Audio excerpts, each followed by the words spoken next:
Yo, yo, yo, what's happening? Nico here. An additional pillar to recovery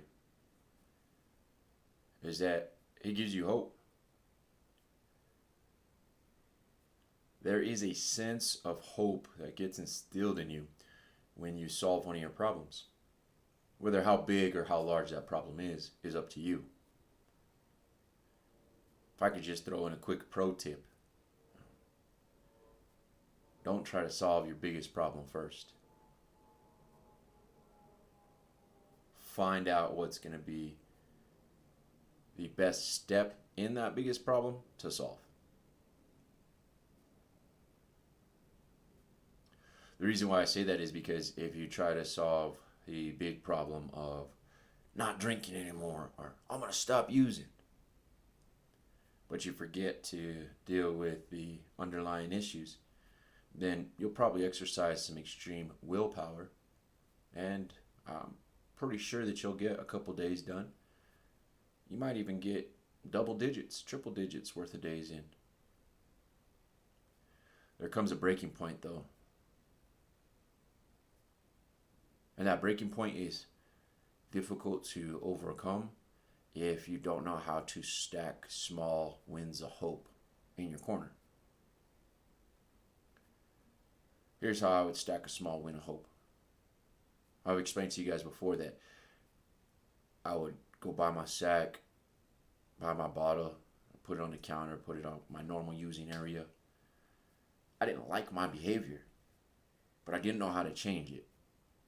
So I would start to delay the process, and I'd ask myself some questions.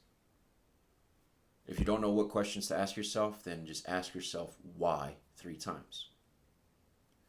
So bottle would be on the table, spoon would be all cooked up, and I would ask myself, why do you want to get high? Why do you want to get drunk? Then I'd answer myself, well, I want to get drunk because old girl pissed me off today. I want to get high because work is dumb and I don't understand why I got to do it. Well, why did old girl piss you off? Well, she pissed me off because she said something that I didn't like. Why didn't you like it? Well, because it was true. That's how I would kind of work through my first layer. And if I could answer those 3 questions of why immediately, within like 60 seconds, and I knew why I was going to drink, why I was going to get messed up, then I'd feel better. Because then I knew I was working towards something. It wasn't just this unclear, oh, I'm going to drink until I black out again. Don't get me wrong, I'm not encouraging you to continue to participate in harmful behaviors.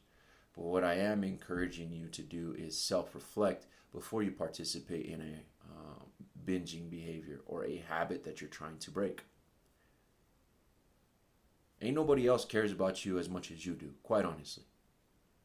And if you don't care about yourself enough to ask yourself 3 questions of why before you get drunk, before you get high, then the reality is you're just seeking attention. You don't want help. You want somebody to give you attention to make you feel better. And I'm going to tell you right now, go post on social media. That's what that's for. Get yourself a quick little high like that. And better yet, you'll even make someone's day because they're going to feel like they contributed to society by encouraging somebody online today. I struggle with individuals who say that they want to get clean, but don't take any simple steps to get there.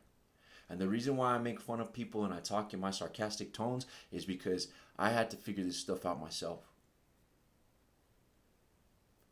I know what it's like to wake up in that victim mindset, saying the world is against me, no one wants to help me, and woe is me.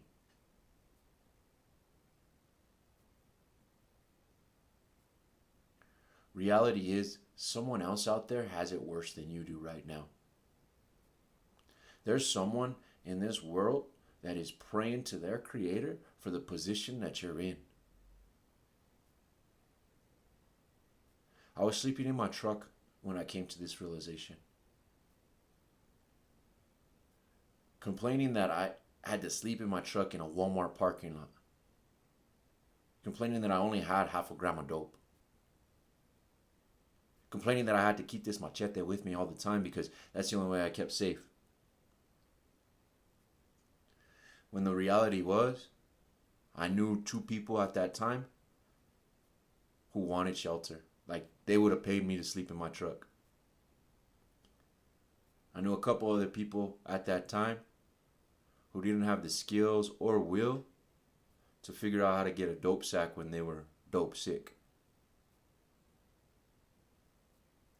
I knew some individuals who were straight sharked on because they couldn't protect themselves. So while I was sleeping there in my truck, uncomfortable, pissed off, what I really had to come to the realization is that out of the choices that I had made, I was actually in a good spot. I was protected. I had 4 walls around me, a roof, and a ceiling. I was locked in. Cool. As one sense of security, I know what it's like to not have security. I know what it's like to keep your eyes open and not sleep for a couple of days because you're in a spot that you don't know what's going to crack off. So that type of sense of security made me feel better. I was grateful for that. That I was going to be able to sleep that night, even if it was just for a couple of hours, because a half gram of dope was going to make me well enough to sleep. I was grateful for that. There's people out there who are scraping tutors, breaking off the ashes of foil, trying to get high with that. Yo, I know what it's like to scrape a tutor. I know what it's like to scrape some foil. So that's what I'm saying. When I was looking at the half gram, upset that I didn't have more, I should have been grateful. That I was able to protect myself was another thing. Don't get me wrong, I've been robbed. I've been messed up in fights too. But that I was able to at least protect myself, somewhat fight back,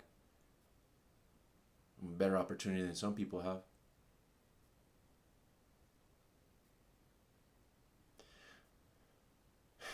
There is a hope that you can create inside of yourself. And I know it's been robbed from you.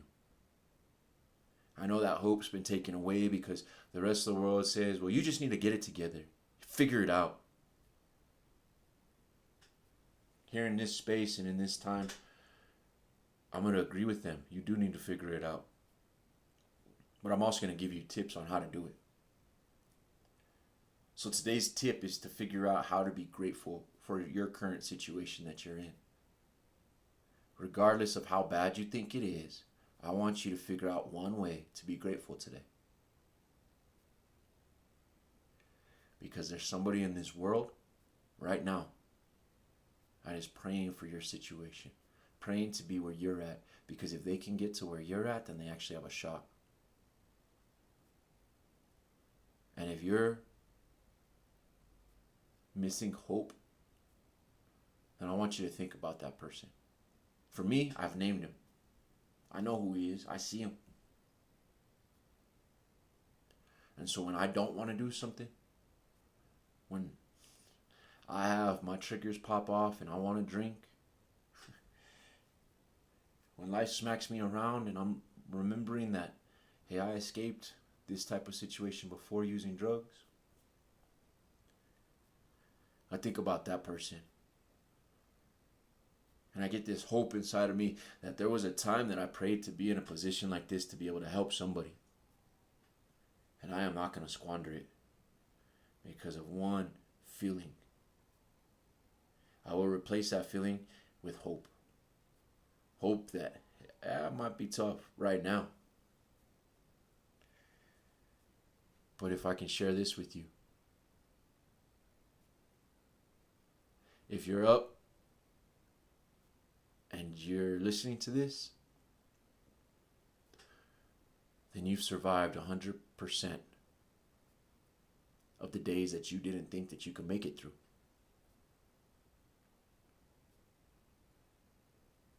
You're 100.